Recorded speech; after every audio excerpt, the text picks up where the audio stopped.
안녕하세요. 사연에 빠지다의 DJ 민영입니다. 여러분은 주변에서 부모를 버린 자식을 보신 적이 있으신가요? 사실 많다고들 하는데 저는 아주 다행스럽게도 아직은 제 주변에 그런 페루나를 본 적은 없습니다. 하지만 여기저기서 들리는 이야기를 들어보면 그런 쓰레기 같은 인간들이 참 많다는 걸 알 수 있겠더라고요. 아마 오늘 사연을 보내주신 주인공들의 자식들은 그 쓰레기 중에서도 분리수거도 안 되는 쓰레기이지 않을까 싶네요.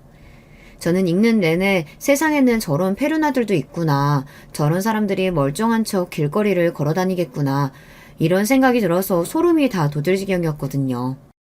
이렇게만 이야기하니 제가 어떤 사연을 소개해드릴지 궁금하지 않으신가요? 정말 읽는 내내 화가 나실 수도 있으니 오늘은 심호흡 한번 크게 하시고 들어주세요. 그럼 오늘도 어디 가지 마시고 저와 마지막까지 함께 해주시면 감사하겠습니다. 자, 그럼 오늘의 사연 바로 시작해 볼게요. 안녕하세요. 저는 서울에 사는 60대 할머니입니다. 제가 이런 일로 이곳에 사연을 쓰게 될 날이 오리라고는 단 한 번도 상상조차 하지 못했네요. 물론 인생을 살아오면서 크고 작은 일들이 많기는 했지만 그래도 남들에 비해 엄청나게 말도 안 되는 일을 겪어오지는 않았다고 생각하거든요. 하지만 자식 같지도 않은 제 자식놈 때문에 여기 사연을 쓰게 되었습니다. 페루나라는 말 많이 들어보셨죠? 제 자식이 바로 그 페루나입니다. 물론 아들을 효자라고 생각해 본 적은 없지만 그래도 인간이라고 생각하고 살았는데 그것도 아니었더라고요. 제가 낳고 길렀지만 뭐 저런 인간이 있나 싶은 마음입니다. 저는 아들 하나였습니다. 원래는 딸도 낳고 싶었는데 생기지 않았어요. 그래서 하나 있는 아들을 정말 잘 키우고 싶었습니다. 지금 와서 생각해보면 그 잘 키우고 싶다는 욕심이 되려 아이를 망친 게 아닐까 하는 생각도 드네요. 너무 오냐오냐 하면서 하고 싶은 거 다 해주고 부족함 없이 크게 했으니까요. 그때는 그게 맞는 거라고 생각했었습니다. 지금은 물론 아니지만요. 그럴 수 있었던 이유는 저의 시댁, 그러니까 아들의 할머니 할아버지가 지역에 유지셨기 때문이었습니다. 가진 땅이 많으셨고 그래서 돈과 관련해서는 부족함을 단 한 번도 느껴본 적이 없어요. 참 복받은 인생이라고 저도 생각했었습니다. 저희 집안은 그냥 평범했거든요. 남편과 저는 사이가 참 좋았습니다. 그리고 남편도 저도 어디 가서 자신있게 좋은 사람이라고 이야기할 수 있을 만큼 인생을 잘 살아왔다고 생각하고요. 그래서였을까요? 저와 남편은 저희 자식도 당연히 저희처럼 잘할 거라고 생각했던 것 같아요. 그렇게 오냐오냐 하면서 키우면 안 돼. 그래, 조금 엄하게 키우기도 해야지. 그러면 버릇만 잘못 들어. 이란 이야기를 들은 적도 있지만 저와 남편은 저나 남편이 좋은 사람들이니 아들이 어련히 알아서 잘 배울 거라고 괜찮다고 생각했었습니다. 그게 아니라는 걸 지금은 물론 잘 알고 있지만 말입니다. 아들은 공부도 잘했고 좋은 직장도 갔어요. 남들이 흔히들 이야기하는 엘리트 코스를 그대로 밟았습니다. 물론 저와 남편에게 막 잘한다거나 그런 건 아니긴 했어요. 흔히들 이야기하는 엄마한테 다정하고 아빠와 잘 지내던 아들 뭐 그런 건 아니었습니다. 다정다감한 스타일이 아니었거든요. 그래도 저는 마음속으로는 저나 남편에게 고마워할 거라고 생각했습니다. 속이 깊은 아이일 거라고 말이죠. 그렇지도 않은가 하는 생각을 처음 하게 된 건 외국을 가서 살겠다고 처음 이야기를 했을 때였어요. 앞서 이야기했다시피 저와 남편 사이에는 자식이 아들 하나였어요. 그런데 그 부분에 대한 고민을 딱히 하지 않은 것 같은 얼굴로 외국에 나가서 취직하고 거기서 자리를 잡고 싶다는 이야기를 한 적이 있어요. 그래도 너 가면 나랑 네 엄마만 한국에 있는 건데 한국에서 사는 게 낫지 않아? 그게 뭐가 문제예요? 어차피 어머니 아버지는 저 없어도 잘 사실 텐데. 그 이야기하는 걸 보고 생각보다 아들이 저나 남편을 중요하게 생각하지 않을 수도 있겠구나 하는 생각을 했던 것 같아요. 뭐 아들의 앞길을 막으면서 한국에 붙잡아두고 싶다 이런 건 아니지만 그래도 적어도 많이 고민하고 이야기하는 것 같았다면 남편이나 저나 그렇게 서운해하지는 않았을 겁니다. 그래도 결국 자식 이기는 부모 없다고 나가겠다는 아들 발목을 잡을 수는 없었습니다. 그렇게 아들은 정말 한 줌의 미련도 없어 보이는 얼굴을 하고 한국을 떠났습니다. 주변에서 다들 아들 그렇게 키우면 안 된다고 했을 때도 저는 그 길이 맞다고 생각했었는데 그때 처음으로 내가 잘못 키웠을 수도 있겠구나 하는 생각이 들었습니다. 하지만 아들은 다행인지 불행인지 2년 정도 지나서 다시 한국으로 들어왔어요. 외국 생활이 너무 맞지 않고 힘들다는 이유였습니다. 그렇게 오고 가면서 해먹은 돈도 한두 푼이 아니에요. 저희 집에 돈이 있었기에 망정이지 그렇지 않았으면 꿈도 꾸지 못했을 행동들이었어요. 아들은 해외에 나가 있는 동안 거의 연락을 해오지 않았는데 남편은 아들이 나갈 때도 그렇고 나가서도 보여준 그런 태도 때문에 아들에게 실망을 많이 한 상태였거든요. 그래서 아들을 불러다가 이런 말을 했었습니다. 이제는 더 이상 너한테 지원해주지 않을 거다. 그게 무슨 소리세요? 너도 이제 20대 후반이면 슬슬 정신 차리고 네 밥그릇은 네가 챙겨야 하지 않겠어? 아무 책임감도 없이 그렇게 하고 싶은 거 다 하면서 살 나이는 아니란 말이다. 그러니 뭐든 해. 나는 이제 더 이상 지원 안 해줄 거야. 사실 남편의 그 결정에는 저도 굉장히 놀랐어요. 남편이 속으로 아들을 얼마나 끔찍하게 생각하는지 그 누구보다 제가 잘 알고 있었거든요. 그런 남편이 그런 이야기를 하는 게 놀라울 따름이었습니다. 남편은 표현을 잘 하지 않아서 그렇지 그 누구보다 아들을 사랑한다는 걸 제가 잘 알고 있었거든요. 갑자기 그렇게 말씀하시면 저는 어떡해요? 어떻게 아냐니? 그럼 너는 그 나이 먹도록 앞으로 뭐하고 살 건지 생각도 안 해봤단 말이냐? 그리고 돌아온 아들의 말에는 저도 놀랐습니다. 그리고 정말 자식을 잘못 키웠나 보다 하는 생각을 했던 것 같아요. 어머니 아버지 재산 물려받으면 평생 떵떵거리면서 살 수 있을 텐데 제가 돈을 왜 벌어야 하는 건데요? 하고 싶은 거 하면서 살면 되는 거지 나쁜 짓만 안 하면. 남편은 아들의 그 당당한 말에 어이가 없어서 입만 떡 벌리고 있더군요. 남편은 아마 아들을 더더욱 이해할 수 없었을 겁니다. 남편은 자신의 아버지가 재산을 많이 물려주셨어도 정말 열심히 살았거든요. 그래서 그걸 불리고 안정적으로 운영하고 있었고 말이죠. 나는 미래에 대한 계획도 그리고 생각도 없는 사람한테 아무리 내 자식이라고 해도 재산 물려줄 생각 없다. 그렇게 생각 없이 쓰라고 받은 돈도 그리고 지킨 재산도 아니야. 아니 아버지도 할아버지한테 물려받은 재산이면서 그걸로 유세 부리세요? 유세? 너 지금 유세라고 했냐? 너 그만하지 못해? 남편 옆에서 남편이 그간 얼마나 힘들게 그 재산을 불려왔는지를 다 봤던 저는 아들이 그런 말을 하는 게 너무 괘씸했습니다. 그건 남편도 마찬가지였겠죠. 게다가 아들은 이미 받을 만큼 충분히 아니 넘치게 받아왔었으니까요. 네가 그동안 너희 아버지한테 받은 건 생각 안 하니? 부모가 자식 낳았으면 다 하는 거잖아요. 그리고 아버지는 능력이 되셨고요. 능력 된다고 다들 그렇게 해주는 거 아니야. 내 주변에는 아무 말도 없이 건물 같은 것도 턱턱 물려주던데 아버지는 뭐가 그렇게 아까우세요? 뭐라고? 이놈의 자식이! 남편이 급기야 뒷덜미를 잡았습니다. 저도 뒷목이 땡겨왔는데 남편은 오죽했겠어요. 남편이 아들을 향해 다시 한번 말했습니다. 나는 이제 너처럼 미래에 대한 계획도 없고 생각도 없고 또 부모한테 감사함도 못 느끼는 자식한테는 한 푼도 못 쓴다. 그러니까 앞으로 어떻게 살지 생각 똑바로 해. 아들은 그런 남편에게 그런 게 어디 있냐, 갑자기 이러시면 저는 어떡하냐 우는 소리를 해댔지만 남편은 눈 하나 꿈쩍하지 않았습니다. 남편은 아들에게 주는 모든 용돈을 다 끊으라고 했지만 저는 또 차마 그렇게는 할 수 없겠더라고요. 지금 와서 돌이켜 생각해보면 그때 그랬어야 했는데 그러지 못한 게 정말 후회가 됩니다. 아들에게 용돈이 될 만큼의 돈만 다달이 주면서 이렇게 이야기했어요. 아버지가 재산 정말 안 물려주실 것 같으니 너도 아버지 돈 받고 싶으면 이제라도 좋은 직장에 취직해. 처음에 제가 아들이 좋은 직장에 취직했다고 했잖아요. 남편이 그렇게 엄포를 놔서 취직한 거였습니다. 아마 남편이 그때 그러지 않았다면 아직도 부모 돈을 믿고 그 좋은 학벌도 그냥 둔 채 놀고 먹었을지도 몰라요. 지금도 회사에서 대접해주고 하니 그 맛에 다니는 것 같기도 하고 말입니다. 아들은 당시에는 정신을 차린 건지 아니면 나중에 재산을 물려받아야겠다고 생각해서인지 몰라도 취직을 하고 나름 성실하게 생활했습니다. 남편은 그런 아들을 보고 그래도 진짜 구제불능은 아닌 것 같아서 다행이다 라고 저에게 이야기했던 적이 있고 말이죠. 그렇게 또 한동안은 괜찮았어요. 취직하고 얼마 지나지 않아 결혼도 했습니다. 이 결혼도 사실 할 말이 많기는 해요. 며느리 되는 아이가 정말 마음에 안 들었거든요. 저나 남편이 조건을 보거나 학벌을 보거나 그런 사람들이 절대 아니었습니다. 저나 남편이나 배움이 깊지 않았고 만약 가난한 집에서 태어났다고 해도 가난이 죄가 아닌데 그런 이유로 누군가를 반대하거나 그러는 건 말이 안 된다고 생각하는 사람들이에요. 그래서 그런 이유는 아니었습니다. 처음 뵙겠습니다. 하고 꾸벅 인사를 하는데 목이 엄청나게 파인 옷을 입고 와서 얼마나 깜짝 놀랐는지 몰라요. 짧은 바지에 손톱에는 진한 매니큐어까지 결혼할 남자의 집에 인사하러 오는 모습은 절대 아니었습니다. 부모님은 안 계시고 원래 아르바이트 했었는데 지금은 놀고 있어요. 뭐 다르게 준비하는 건 없고요. 이제 이 사람이랑 결혼할 건데 집에서 살림이나 하면 되는 거 아닌가요? 꼭 일을 해야 돼요?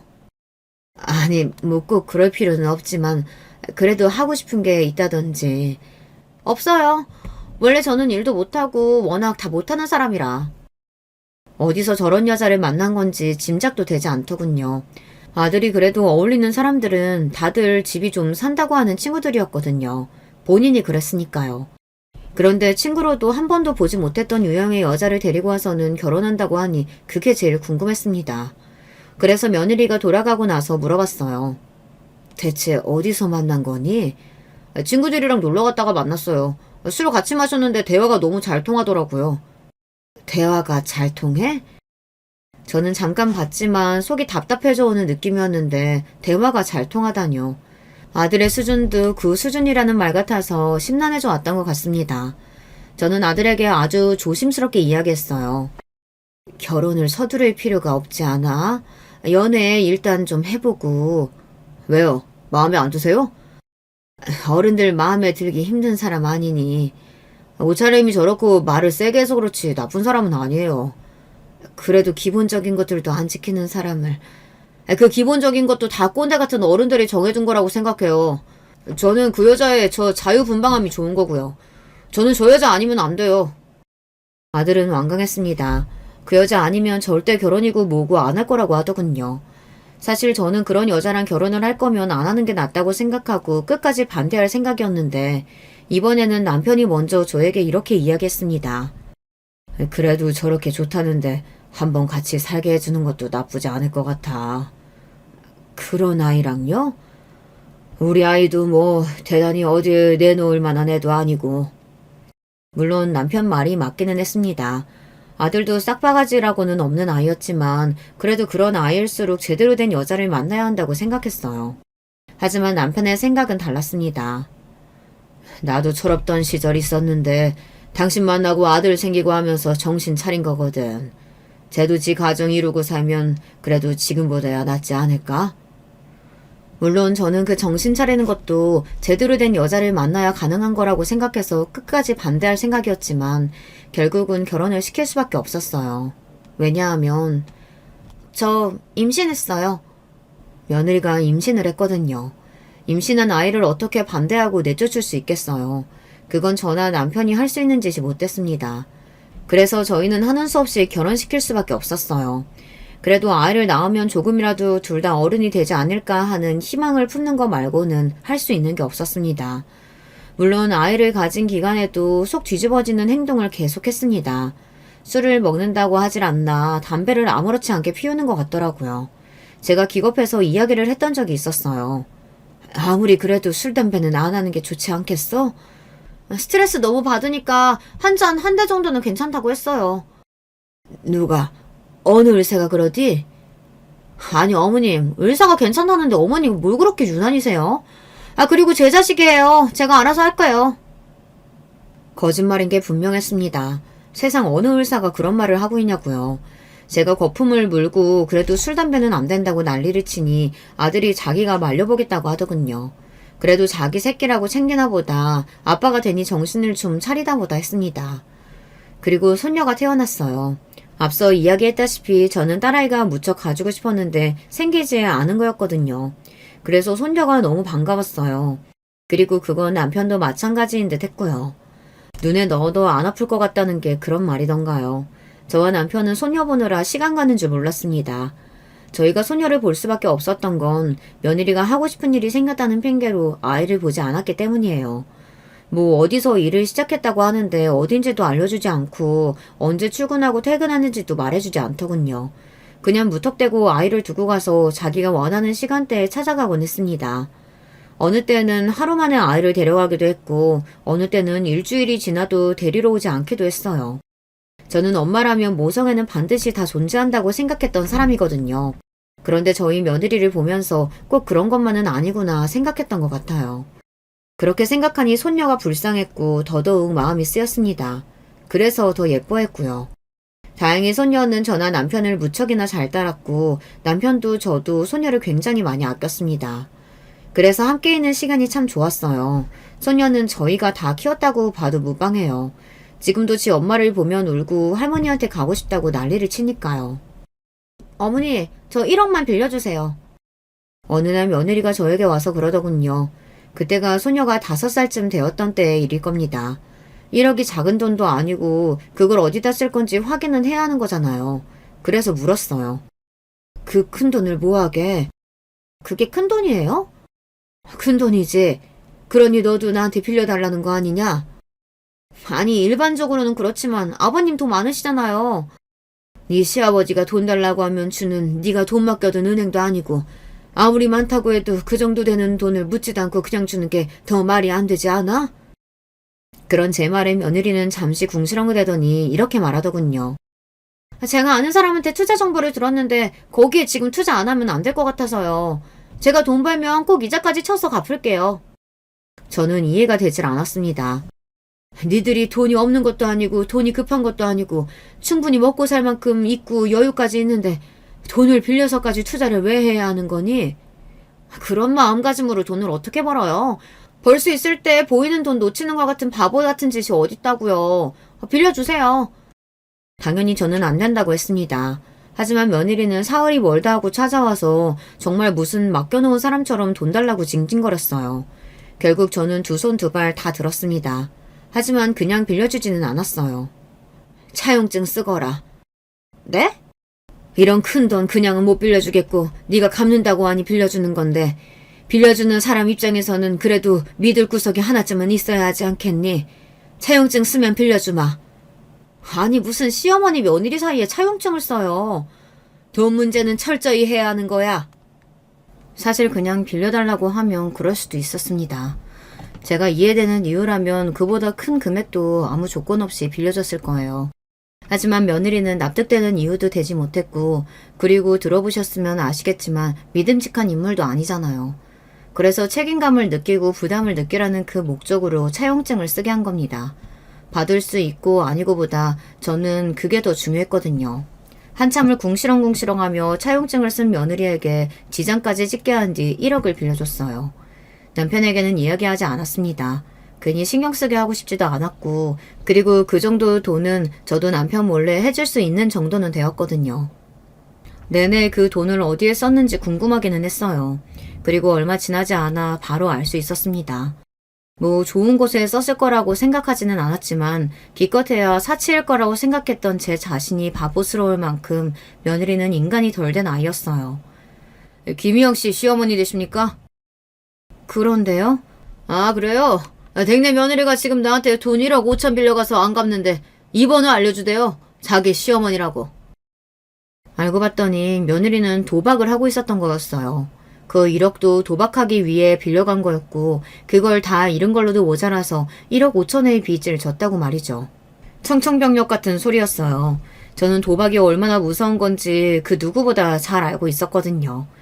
저희 삼촌이 도박으로 패가망신하다 못해 본인 인생마저 스스로 끝내신 분이라 그 누구보다 잘 알고 있었습니다. 저는 벌벌 떨리는 손을 내려놓고 일단 아들에게 전화해 이 모든 사실을 알렸어요. 아들도 며느리가 화투를 치러 다니는 건 알고 있었지만 그 정도로 큰 금액이 오고 가는 줄은 몰랐던 모양이더라고요. 아들도 그건 안 되겠다 생각했는지 이혼 선언을 했습니다. 며느리는 정말 큰일이 났다 싶었는지 울고불고 난리를 쳤어요. 그때 무슨 일이 있어도 이혼을 시켰어야 했는데 그러지 못했던 게 아직도 한이 되네요. 아닙니다. 제 아들놈도 똑같은 놈이니 자기들끼리 그러고 사는 거겠죠. 누굴 탓하겠어요. 아들은 며느리를 용서했어요. 웃긴 건 그러면서 1억 5천이 되는 돈을 저에게 갚아달라고 했지만 말입니다. 다시는 도박하지 않겠다고 며느리가 싹싹 비는데 저는 그 말을 믿을 수가 없기는 했습니다. 그래서 앞으로 다시는 돈을 빌려주지 않겠다. 그리고 돈을 갚아주지 않겠다는 각서에 무슨 도장까지 찍고 공증까지 받았어요. 그러고 나서 한동안은 조용했던 것 같아요. 뒤로는 무슨 짓을 하고 다녔는지 몰라도 일단은 보이는 건 그래 보였습니다. 그런데 남편이 아팠습니다. 어느 날부터 컨디션이 굉장히 좋지 않은 것처럼 보였고, 그리고 어느 순간부터는 안색도 좋지 않았습니다. 제가 병원에 가보라고 10번은 넘게 이야기했지만 남편은 자기 몸은 자기가 제일 잘한다며 별일 아니라고 한사코 말을 듣지 않았어요. 그러다 쓰러졌습니다. 간암 말기입니다. 수술적 치료는 할 수 없는 단계고 항암도 의미가 없는 걸로 보여요. 그래도 받으시겠다면 받으실 수는 있습니다. 얼마나 살 수 있을까요? 이 정도면 보통 짧게는 2개월, 길면 6개월 정도는 보기는 합니다. 항암을 받으면요? 그래도 크게 달라지지는 않을 것 같은 게 제 소견이지만 효과가 있다고 하더라도 1년 정도? 그 정도일 거예요. 그러면 저는 항암 받지 않겠습니다. 무슨 소리를 하는 거냐고 항암은 무조건 받아야 한다고 제가 극구 뜯어 말렸지만 남편은 남은 생을 병원에 누워서 보내고 싶지 않다고 거절했어요. 꿈쩍도 하지 않았습니다. 며칠을 그렇게 울다가 아들에게 이야기했습니다. 아버지 재산은 어떻게 하신대? 아들의 첫 대답이 저거였어요. 그때 저는 누군가가 제 뒤통수를 한 대 엄청나게 세게 때리고 간 것 같은 충격을 받았던 것 같아요. 아버지가 시한부라고 하는데 재산을 어떻게 할 건지부터 묻는 아들이라니. 그런 아들이 내 아들이라는 그 사실을 믿을 수가 없었습니다. 너 그게 할 소리니? 네 아버지가 아프다는데, 죽는다는데. 그거야 제가 속상해도 달라지는 사실이 아니잖아요. 현실적인 문제를 해결해야죠. 아들의 그 말이 가슴에 콕 하고 박혀서 저는 그날 얼마나 울었는지 모릅니다. 그리고 그 이야기는 끝까지 남편에게 해주지 않았어요. 남편에게 얼마나 상처가 될지 제가 그 누구보다 잘 알고 있었으니까요. 재산은 그놈한테 한 푼도 주고 싶지 않아. 남편은 저를 불러다 놓고 그렇게 이야기했습니다. 증여세를 2번 내게 되는 일이 발생하더라도 남편은 지금은 아들에게 재산을 물려주고 갈 수 없겠다고 말이죠. 그런데 이런 말을 하더군요. 하나도 안 주겠다고 하면 그놈의 자식들이 당신한테 무슨 짓을 할지 내가 안 봐도 뻔하거든. 맨날 찾아와서 귀찮게 하고 협박하고 하겠지. 그러면 당신도 병나. 남편은 그걸 굉장히 걱정했어요. 가만히 있을 아들 며느리가 아니라는 건 남편도 너무 잘 알고 있었으니까요. 일단은 조금 주긴 할 거야. 그리고 그게 다라고 할 걸세. 그걸 믿을까요? 믿게 만들어야지. 내가 다 생각이 있어. 남편은 그렇게 이야기하고서는 아들 내외를 불렀습니다. 그러고는 서류를 내밀었어요. 아들은 그래봬도 배울 만큼 배운 똑똑한 아이라 남편이 준비를 나름대로 철저하게 한 것 같았습니다. 하나하나 설명하더군요. 그래서 결과적으로 나한테 있는 재산은 그게 다다. 적은 금액은 아니었어요. 20억이 넘는 돈이었으니까요. 물론 저는 남편의 재산이 어느 정도인지 자세하게 알고 있었기 때문에 그게 다가 아니라는 사실을 알았지만요. 여기서 5억을 너희 엄마한테 줄 거고 나머지는 너한테 줄 생각이다. 5억이나요? 어머님한테 5억이나 되는 돈이 왜 필요한데요? 그 와중에도 그 썩을 것들은 그런 소리를 하더군요. 남편이 인상을 팍 썼습니다. 너희 엄마, 너희 시어머니 이제 환갑이 좀 지났다. 아직 살 날이 더 많아. 그리고 내가 내 아내한테 이 정도는 못 준다는 말이냐? 그래 그러면 너희 어머니한테 10억 주고 너희가 10억 가져가거라. 남편이 거기서 더 줄여버리자 그제야 아들이 웃으며 남편의 손목을 슬쩍 잡더군요. 아니에요 아버지. 아버지 뜻대로 할게요. 그리고 저희가 어머니 잘 모실게요. 그거 너무 걱정하지 마세요. 진짜요. 저희가 잘할게요. 그곳에 그 말을 믿는 사람은 아무도 없었을 거예요. 저도 남편도 믿지 않았고 심지어 본인들도 저희가 믿을 거라고 생각하지 않은 게 뻔했어요. 그렇게 재산 정리를 끝냈습니다. 사실 더 많은 돈이 있었지만 남편은 아들에게 들키지 않게 다 정리를 해뒀고요. 남편이 살아있는데 그 재산을 정리하지 않았습니다. 남편이 그렇게 하자고 했거든요. 그래서 남편이 죽고 나서 재산을 정리하게 되었어요. 아들 내외는 남편의 마지막을 보러 오지도 않았어요. 남편이 그래도 정신이 조금 있을 때는 혹여나 말을 바꿀까 싶어서 그래도 얼굴이라도 비쳤는데 나중에 남편이 정신이 희미해지자 그마저도 하지 않았습니다. 부유금은 제가 정리할게요. 심지어 남편은 장례식장에서 눈물 자국 하나 없는 얼굴로 저에게 그렇게 이야기하더군요. 다들 아들과 며느리를 보고 한마디씩 했던 것 같아요. 저 집 며느리는 어떻게 저렇게 싹수가 없어. 며느리만 없게 아들도 봐. 저 슬퍼하지도 않은 얼굴. 지가 저러니까 본인 같은 여자를 만난 거지. 지 아버지 아픈 거 알자마자 재산부터 정리하자고 했다면서? 자식 새끼 키워봐야 소용없다지만 저런 자식은 진짜 자식 새끼도 아니야. 그런 말이 부끄러웠지만 그래도 다 맞는 말이었어요. 제 자식은 그런 새끼가 맞았습니다. 아버지 장례식장에서 지루한 얼굴을 하고 앉아있는 놈과 부의금이 얼만지 계산하고 있는 년을 보고 있자니 저는 남편이 불쌍해서 그리고 저도 불쌍해서 억장이 무너지는 느낌이 들었습니다. 엉엉 서럽게 우는 저를 보고도 눈 하나 깜빡하지 않는 그것들이 너무 죽을 만큼 미웠던 것 같아요. 장례가 끝나고 얼마 지나지 않아서였어요. 아들이 이러더군요. 그 큰 집에 혼자 살기 그렇지 않으세요? 그 속이 뻔히 내다보이는 말에 저는 아무런 대답을 하지 않고 그냥 빤히 아들을 바라봤습니다. 아들은 충분히 예상하고도 남을 만한 말을 하더군요. 조금 작은 집으로 옮기시는 게 어때요? 그래요, 어머님. 이 집은 관리도 힘들고 이제 나이 더 드시면 집 청소하는 것만으로도 정말 벅차실걸요? 조금 작은 집으로 옮기세요. 자기들끼리 저를 위하는 척 북치고 장구치고 다 하는데 그게 너무 역겨워서 그 연년들의 얼굴도 보고 있기가 싫더군요. 정말 사람이 꼴도 보기 싫은 거 아시나요? 제가 비웃듯 바람 빠지는 웃음을 지으며 아들 부부에게 말했습니다. 왜? 차입금 니들 달라고? 제가 그렇게 바로 이야기를 할 줄은 몰랐던 건지 어떤 건지 아들은 움찔하기는 했어요. 하지만 며느리는 아무렇지 않게 되받아쳤습니다. 돈 바닥에 깔고 앉아서 뭉개는 것보다야 낫지 않을까요? 내 재산 내가 깔아뭉개고 앉아있든 말든 뭔 상관이냐? 어차피 언젠가 저희가 받게 될 돈인데 누가 그래? 어차피 너희가 받게 될 돈이라고. 진짜 고집 한번 더럽게 세시네. 어떻게 한번 고분고분 넘어가는 법이 없으세요? 네? 진짜 누군 좋아서이러는 줄 아나. 뭐?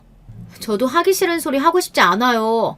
어차피 어머니 나중에 돌아가시면 다 우리 앞으로 될 재산인데 뭐가 그렇게 아까워서 끼고 있냐고요. 다 늙어서 욕심까지 많아. 뭐라고 했어? 너 지금 뭐라고 했니?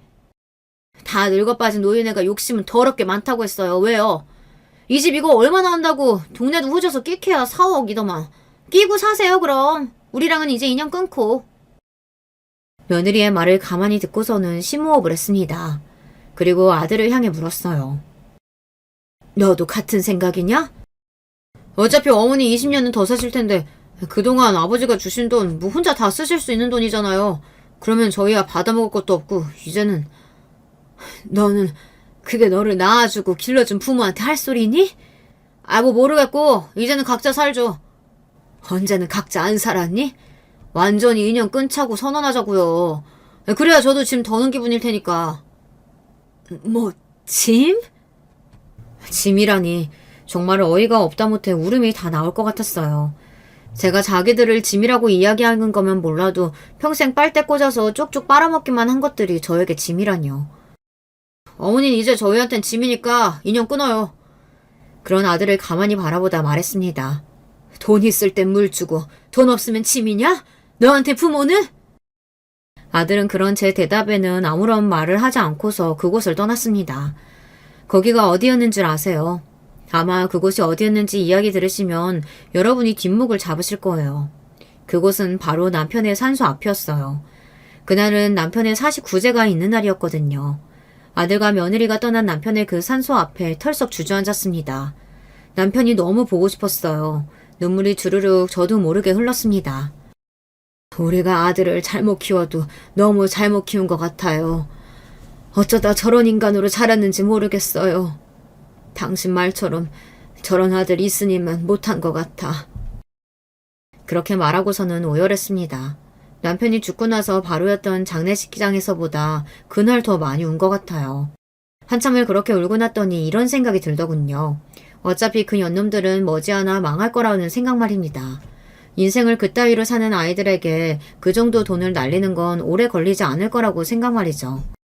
그 순간이 되면 자신들이 어떻게 살아왔는지 뼈저리게 느끼고 후회하게 될 거라는 생각도 말이죠. 그리고 제 그 예상은 정확하게 맞아떨어졌어요. 그것도 얼마 가지 않아서 말입니다. 아들 부부가 사기를 치고 다닌다는 이야기를 들은 겁니다. 사기? 다행히 아직 돈을 빌려주거나 투자한 사람은 없는 모양이야. 하도 이상한 소리라니까 사람들도 다 이상하다고 생각한 것 같더라고. 그런데 그렇게 말도 안 되는 소리를 하가면서 돈 구하고 있는 거 보면 무슨 큰일이 나도 난 게 아닐까? 남편의 재산을 물려받은 지 얼마나 됐다고, 그리고 원래도 아예 없는 게 아니라고 알고 있었거든요. 그런데 그 돈을 이렇게 빨리 날려먹은 게 이해가 되지 않았습니다. 그 순간 머릿속을 스쳐 지나간 생각이 하나 있었어요. 바로 이것들 화투친 거 아니야? 도박 말입니다. 이렇게 단기간에 돈을 다 잃을 수 있을 만한 게 그거 말고는 없다는 생각이 들었어요. 게다가 며느리는 이미 전적이 있는 애잖아요. 사실 저도 소녀만 아니었으면 그냥 관심 싹 끊고 없는 인간들이라고 여기며 살았을지도 모릅니다. 하지만 소녀 때문인지 그게 되지 않았어요. 그래서 어떻게 살고 있나 하는 걱정이 되어 주변 사람들에게 조금 물어봤습니다. 이미 소문이 파다하게 나 있더군요. 아들내미는 주식 선물인가 뭔가 그거에서 다 털어먹고 며느리는 화투 쳤다던데. 그래서 요즘 둘이 맨날 싸우는 소리밖에 안 들린대. 네가 더 잘못했다 하면서. 그러면 옆에서 애는 울고. 아유, 소녀는 진짜 무슨 죄야. 그 이야기를 듣는 순간 눈이 횟가닥 도는 느낌을 받았어요. 애 앞에서 그러고 죽을 듯이 싸운다니. 앞서 이야기했지만 소녀는 저와 남편이 거의 다 키웠거든요. 그리고 사실 이번에도 소녀는 제가 데리고 와서 살고 싶었지만 며느리가 절대 그건 안 된다고 고집을 부렸어요. 그럴 경우에는 양육권 자체가 부모가 우선이기 때문에 제가 뺏어올 수 없다는 이야기를 듣고서는 어쩔 수 없이 보낸 거고 말이죠. 저는 안 되겠다는 생각이 들었습니다. 그래서 변호사를 만났어요. 아이를 어떻게 하면 데려올 수 있는지 말이죠. 부모 둘 다 양육할 자격이 없다고 판단하는 게 중요해요. 맨날 싸운다는 그 증거도 필요하고요. 재산상으로 아무것도 가진 게 없다는 것도 필요해요. 그 증거를 모으는 일은 생각보다 너무 쉬웠습니다. 그 년놈들이 하도 주변에 지랄에 대고 다닌 것도 있었고 이미 부부싸움으로 주변에서 시끄럽다고 신고가 들어가서 경찰이 출동한 기록도 남아있다고 하더군요. 게다가 주식 투자와 도박을 한 건 정황이 너무 명확하게 다 남아있었고 말이죠. 그 증거들을 바탕으로 저는 소녀를 찾아오기 위해 소송을 했습니다. 아들과 며느리는 제가 이렇게까지 할 거라는 걸 전혀 상상하지 못했던 건지 굉장히 놀라했다는 이야기를 들을 수 있었어요. 애를 그렇게 키우는 주제에 그럴 줄 몰랐다는 것도 신기하긴 합니다. 그리고 저는 그날을 위해 차를 한 대 뽑았습니다. 최고급 벤츠였어요. 아들이 언젠가 한번 이야기했던 차였습니다. 하지만 5억이나 되는 차를 절대 뽑아줄 수 없다고 남편이 단호하게 이야기해서 아들도 포기할 수밖에 없었던 그런 차였어요. 그래서 그 차를 고른 것도 있었고 그 차가 5억이잖아요. 그래서 아들 부부에게 보여주고 싶은 것도 있었습니다. 나에게 이 5억 정도는 이렇게 한 방에 써버릴 만큼 가벼운 금액이다라는 걸 말이죠. 뭐 저한테도 뭐 엄청나게 가벼운 금액은 아니기는 했지만 그래도 써도 무리가 없는 돈이기는 했습니다. 그 차를 몰고 법원으로 갔어요. 당연히 아들은 그 차를 한 번에 알아봤습니다. 그러라고 그 차를 뽑은 거였으니까요. 아니, 어머니가 이 차를 어떻게... 왜? 나는 이런 차 타면 안 되니? 이게 어머니 차요? 그래. 얼마 전에 일시불로 샀다. 네? 이게 얼마짜린데 일시불로 사요? 아들이 그런 반응에 그 차가 얼마짜리인 줄 모르는 며느리가 어리둥절한 얼굴로 남편에게 도대체 저게 얼마길래 그러냐고 물었어요. 아들이 여전히 엄청나게 충격받은 멍한 얼굴로 작게 읊조리듯 5억이라고 이야기했어요. 5억? 5억이요? 그래, 5억. 어머니한테 그 돈은 전 재산 아니에요? 어머니 미치셨어요? 어떻게 전 재산을 차 뽑는데 다 쓰실 수가 있으세요? 저보고 미쳤냐고 이야기하는데 진짜 웃음이 그냥 나오더라고요. 지금 도박으로 돈을 그렇게 날린 애가 저한테 미쳤냐니. 화투 쳐서 날리는 것보다야 훨씬 정상이지 않니? 제 말에 며느리는 입을 꾹 다물었습니다. 거기서 할 말이 있으면 안 되는 거긴 하잖아요. 돈이 더 있으신 거죠? 그게 다가 아니었죠? 아들이 뭔가 눈치챈 듯 그렇게 이야기하더군요. 하지만 그게 무슨 소용이겠어요. 자기들한테 줄 것도 아닌데 말입니다. 어머니 돈 더 있으세요? 얼마나요? 얼마나 있는데요? 내가 돈이 더 있든 말든 그게 뭐가 중요하니? 나는 내 눈에 흙이 들어가도 남한테 기부를 하면 했지. 너희들 같은 페루나들한텐 돈 한 푼도 줄 생각 없다. 아두가 며느리는 그때 아차하는 얼굴을 했던 것 같아요. 아무래도 저한테 돈이 있다면 그렇게 연을 끊자고 하지는 않았을 테니 말입니다. 어머니, 그때는 제가 어떻게 됐었나 봐요. 아니, 사실 저는 어머니 모시고 살자고 어머니가 얼마나 외로우시겠냐고 그랬는데 이 여자가 급기야 그렇게 죽고 물살던 지 마누라 탓을 하더군요. 본인도 돈을 다 잃고 마누라까지 도박으로 돈 날리고 뭐 제 아들이지만 인성이 좋거나 의리가 좋은 놈은 아니고 그쯤 되면 자기 마누라라고 끝까지 함께하고 그런 것도 없어질 시기이긴 했습니다. 뭐? 이 여자? 당신이 모시고 살자고 했다고? 네가 싫어하니까 내가 억지로 어머니랑 연 끄는 거 아니야. 지랄하고 자빠졌네. 네가 먼저 얘기 꺼냈잖아. 언제? 내가 그래도 명색의 아들인데 어지간히 먼저 얘기를 꺼냈겠다. 네가 어머니 안 보고 살면 속이 후련할 것 같다며. 지금은 은근히 지민 느낌이라며. 내가 언제? 그때였습니다. 맞아. 아빠가 그랬어. 가만히 있던 소녀가 입을 열었어요. 모두 그 아이의 입에서 나온 말에 놀랐었던 기억이 납니다. 아직 어린아이라 이 사태를 완벽하게 이해하지 못한다고 생각했거든요. 하지만 아이들은 생각보다 더 많은 걸 알고 있더라고요. 아빠가 할머니랑 살기 싫다고 할머니랑 연락도 안 하고 살고 싶다고 그랬잖아. 내가 나는 할머니 좋다고 할머니랑 살고 싶다고 했더니 아빠가 안 된다고 했어. 아니, 아빠가 언제 또 그랬다고. 이거 보세요, 어머니. 제 말이 맞죠? 이 사람이 먼저 꺼낸 얘기라니까요. 가만히 자기 엄마를 보던 손녀가 다시 입을 열었어요. 엄마도 그랬잖아. 엄마도 돈 없는 할머니 필요 없다고 그랬잖아. 그래서 나보고 할머니 얘기하지 말라고 그랬잖아. 엄마랑 아빠 둘 다 나빠. 나는 엄마랑 아빠 둘 다 같이 살기 싫어. 나는 할머니랑 살고 싶어. 손녀의 그 말을 가만히 듣고 있는데 눈물이 날 것 같더군요. 그 어린아이가 그런 말을 들으며 무슨 생각을 했을지, 그리고 무슨 마음으로 엄마와 아빠가 아닌 저와 산다고 하는 건지, 그 마음이 짐작조차 가지 않아서 말이죠. 세상 어느 자식이 엄마와 아빠와 살기 싫어하겠냐고요. 그 년념들이 오죽했으면 애가 그런 말을 하냐는 말입니까. 소녀가 저와 함께 살고 싶다는 의견을 너무나도 강력하게 얘기해서 그런지 중양육자가 제가 될 수 있었어요. 아들과 며느리는 자기 자식의 양육권을 저에게 빼앗겼다는 그 사실보다 제가 돈을 얼마나 가졌는지, 그리고 그걸 본인들이 받을 수 있는지를 더 혈안이 되어 물어보고 또 알아보고 다녔습니다. 니들한테 줄 돈은 단 한 푼도 없다. 법적으로 그거 자식한테 줘야 하는 거 모르세요? 아버지 돈이잖아요. 네 아버지가 너 모르게 나한테 재산 준 이유 뭐겠니? 네가 그럴 거 알고 그런 거잖니? 그래서 그 양반이 다 쑤써놓고 갔다는 걸 아직도 모르겠냐? 사실 아들도 알고 있었을 겁니다. 아버지가 왜 자신에게 이야기하지도 않고 그리고 자신을 속여가며 어머니에게 재산을 다 주고 갔는지 말입니다. 하지만 그런 건 상관없었을 거예요. 아들에게는 돈 말고는 중요한 게 없었으니 말입니다. 그러면 어머니는 그 돈 다 싸갖고 관에 들어가실 거예요? 어차피 저희 주실 거잖아요. 그 전에 달라고요. 어차피 너희 주다니. 나는 공중에 뿌리면 뿌렸지 너한테 이 돈 주는 일 없다. 어머니! 저는 정말로 아들과 며느리에게 단 한 푼도 줄 생각이 없었습니다. 이 돈을 잘 가지고 있다가 손녀가 성인이 되면 손녀에게 줄 생각이었어요. 지들 부모가 절대 손을 대지 못하게 그때까지 방법을 잘 고민해보다가 말입니다. 너는 부모라고 네가 가지고 이런 거 다 퍼주고 그러면 안 된다. 알겠지? 내가 뭐를 가졌는데요? 그런 게 있어. 그러기 위해서 저는 틈틈이 손녀를 교육하고 있어요. 줏대가 있고 마음이 강한 아이로 말입니다. 뭐 어느 정도는 그런 것 같지만요.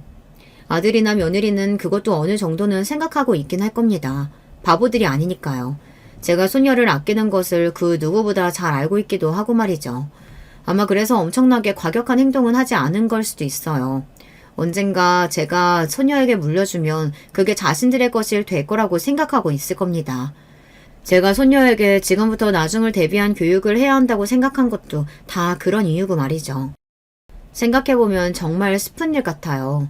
세상 어느 부모가 자식을 믿지 못해서 재산을 단 한 푼도 줄 수 없다고 선언하고, 그리고 내가 죽고 나서도 혹여 그 재산이 티끌만큼이라도 자식에게 갈까봐 손녀를 교육해야 하고, 이런 상황이 말입니다. 떠나간 남편이 여기까지 생각을 했을지 아닐진 저도 잘 모르겠네요. 나중에 한번 물어보고 싶다는 생각이 듭니다. 지인에게 이런 전화를 받은 적이 있어요. 아들이랑 완전히 연 끊었어? 아들이 지 엄마 재산 얼만지 알아보고 다닌다는 소문이 파다해. 아들이 제가 가진 재산을 가늠하기 위해서 여기저기 알아보고 들쑤시고 다닌다는 말입니다. 정말 부끄러워서 얼굴을 들고 다닐 수 없겠다는 말이 이럴 때 쓰는 말이 아닌가 싶더라고요. 한때는 자랑스럽다고 생각한 적도 있던 아들이었습니다. 한때는 또 부모에 대한 마음이 진심이라고 생각하고 의심조차 하지 않았던 아들이었고요. 세상에 어느 부모가 자식을 처음부터 미워하고 의심하고 그럴 수 있겠어요. 그렇게 되기까지는 정말 수많은 의심과 그리고 고통, 시련이 있는 거거든요. 내 자식은 아닐 거야 라고 끊임없이 생각하고, 그리고 그 믿음이 끊임없이 깨지면서 결국에는 포기라는 걸 하게 되는 거고 말이죠. 우리 시어머니가 엄청 부자거든? 나중에 다 갚아줄 거야. 이렇게 말하고 다니면서 주변에 돈을 꾸는 며느리와, 어머니 명의로 된 땅을 담보로 삼아서 내가 대출받은 방법은 없을까요? 부모 몰래 부모의 재산을 담보로 삼아 대출을 받으려고 하는 아들. 하나밖에 없는 아들과 며느리가 이 모양 이 꼴인 거 보면 하늘은 정말 다 주시지는 않는구나 하는 생각을 했던 적도 있던 것 같아요. 손녀만 아니었다면 저는 어디 머리라도 깎고 절이라도 들어갔을지도 모를 일입니다. 제가 얼마나 아들을 믿지 못하게 된 건지 생각하게 하는 일이 한 번 있기는 했습니다. 어머니, 제가 어머니께 받은 돈 어떻게 쓸지 계획서 한번 써와봤어요. 어느 날은 그런 이야기를 하며 저에게 돈을 얼마를 주면 그걸로 본인이 투자를 해서 어떻게 사업을 해서 한 달에 이자를 얼마를 주겠다, 어쩌겠다, 이런 이야기를 길게 하더라고요. 근데 그 이야기가 사기꾼이 하는 말처럼 들리는 겁니다. 세상 어느 부모가 자식의 말을 사기꾼 하는 말이다 하는 생각을 하고 듣냐고요. 그때 생각했습니다. 저와 아들 사이는 이미 돌이킬 수 없는 강을 건넜다고 말이죠. 한번 깨진 믿음이나 깨진 관계는 아무리 부모와 자식 간이라고 할지도 다시 붙지는 않는 것 같아요. 저나 아들을 보면 말이죠. 그래서 그게 깨지기 전에 서로에게 잘하라고 그 말을 꼭 하고 싶어서 이렇게 사연을 쓰게 된 거기도 합니다. 부디 제 사연을 들으시는 분들에게는 저와 같은 비극이 일어나지 않기를 바라면서 말이죠. 저와 손녀는 잘 살고 있습니다. 가끔 아들네 부부가 와서 돈 문제로 괴롭히기는 하지만 그래도 아주 잘 지내고 있어요. 둘이 함께 여행도 최근에 다녀왔고 다음 계절에는 해외로도 나가볼까 합니다. 손녀에게 더 좋은 세상과 더 좋은 어른들이 많다는 걸 앞으로 꾸준히 알려주는 게 제 목표거든요. 구구절절 이야기가 너무 길어진 것 같네요. 사실 아들과 며느리가 저에게 했던 것들을 나열하라면 밤도 살 수 있는데 그냥 여기서 그만하겠습니다. 제 얼굴에 침 뱉는 것밖에 더 되겠어요. 뭐 어느 정도 뱉은 것 같기는 하지만요. 저는 이제 그만 사연을 줄여보도록 하겠습니다. 이 이야기를 처음부터 저와 함께 해주신 분들은 부디 저와 같은 일 없이 행복한 가정이 되시기를 바랄게요. 제가 없어서 그런지는 몰라도 아무리 생각해도 그게 최고인 것 같더라고요. 끝까지 들어주셔서 감사합니다. 늘 행복하시고 건강하세요.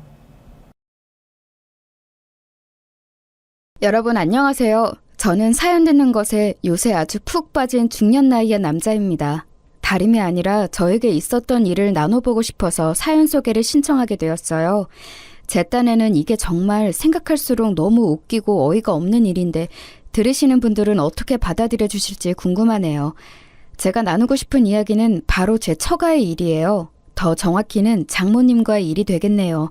아내하고 결혼하고 싶어서 인사드리러 갔던 그때가 정말 엊그제처럼 느껴지는데 벌써 세월이 꽤 흘렀군요. 나이가 들수록 어째서 시간이 쏜살같이 간다고 표현하는지 알 것만 같아집니다.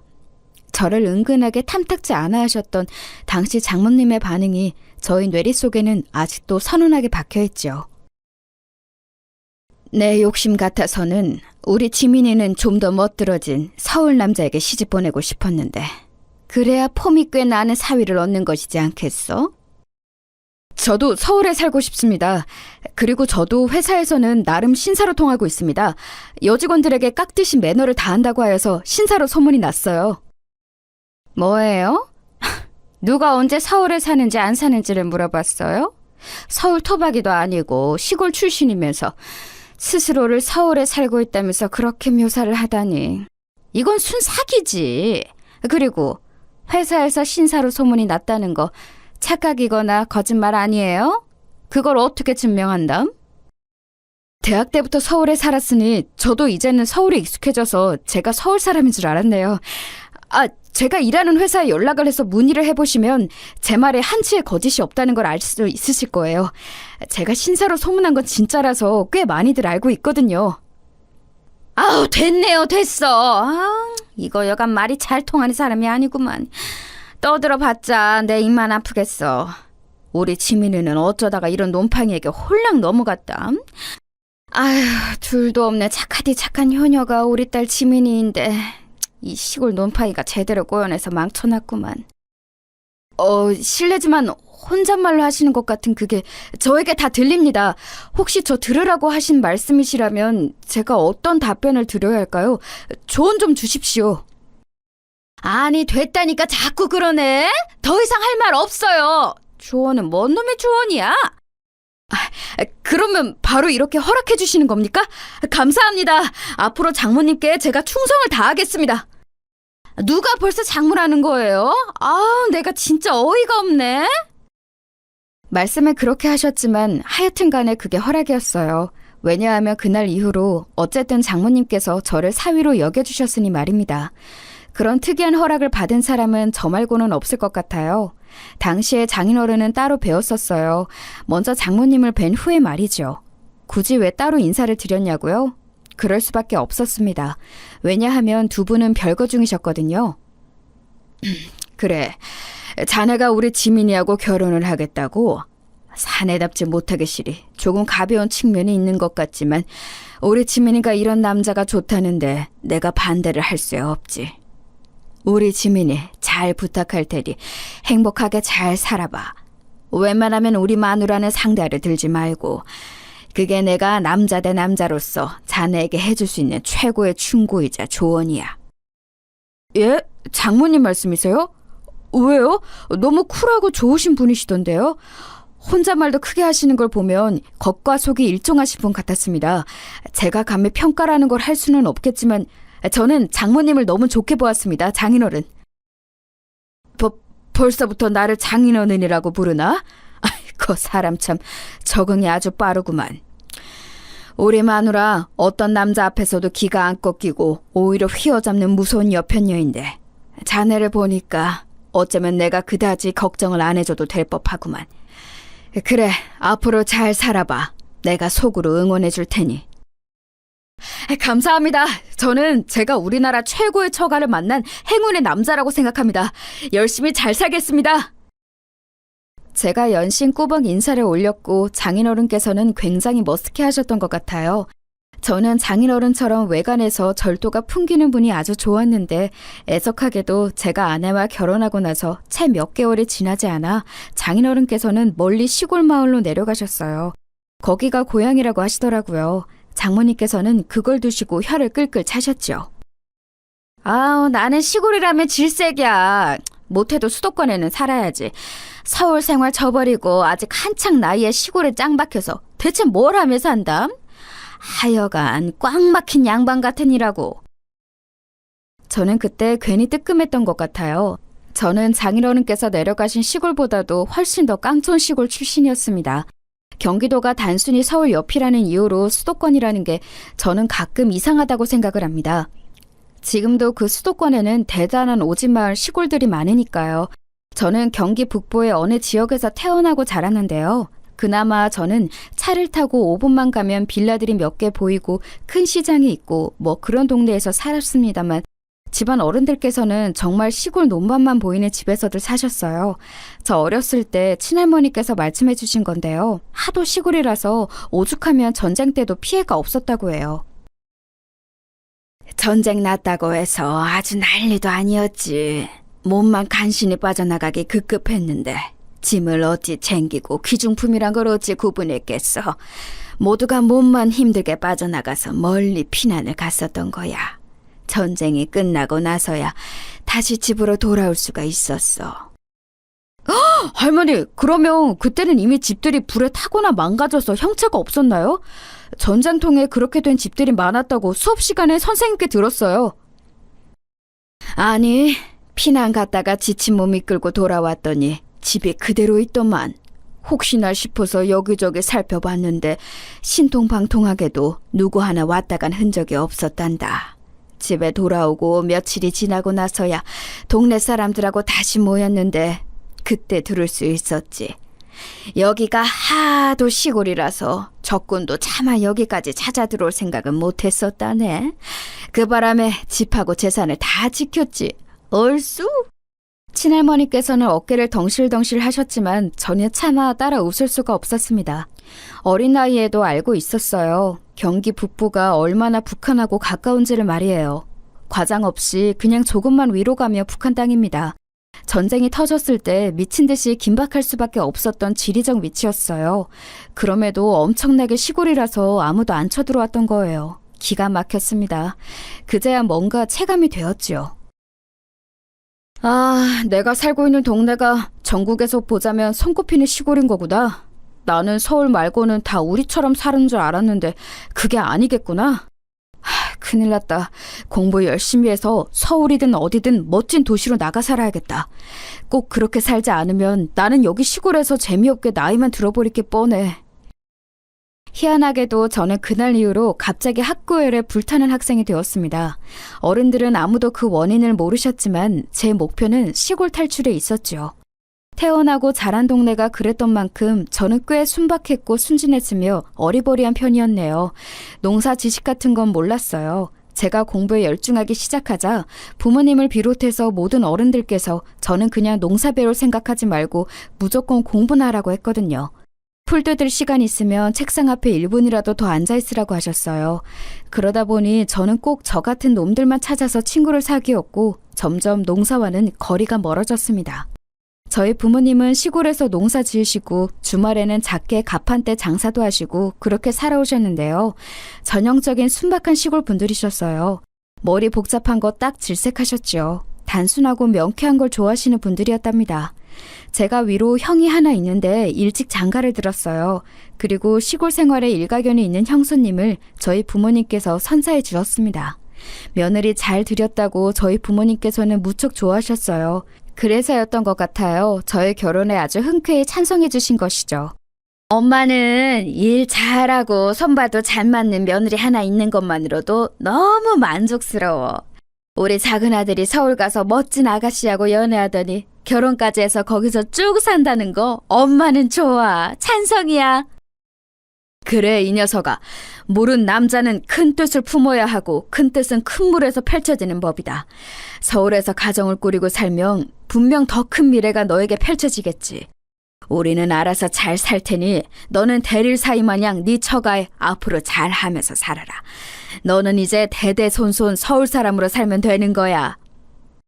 두 분 다 무척 반겨주셔서 감사해요. 그런데 아빠, 대대손손이라는 건 무슨 말씀이세요? 제 자식의 자식의 자식까지 서울에 쭉 눌러 살라는 말씀이신 거죠? 노력은 해볼게요. 아빠가 저희 눈앞에 보여주신 듬직한 엄지손가락, 그 따봉 사인은 제 든든한 마음의 기둥이 되었습니다. 결혼 생활하면서 심경이 복잡해질 때면 아빠의 그 두툼한 엄지손가락 모양을 떠올리며 제 자신을 다스렸죠. 그래, 나는 대대손손 서울 사람으로 살 운명이야. 자식의 자식의 자식까지 다 서울에서 잘 사는 걸 보고 죽을 거야. 이깟일에 무너지지 않겠어. 사나이 체면이 있지. 제가 왜 자기 체면을 걸며 그렇게 힘을 냈는가 하면 그럴 만한 일들이 있었기 때문입니다. 저는 자신만만하게 처가와 가까운 동네에서 결혼 생활을 시작했어요.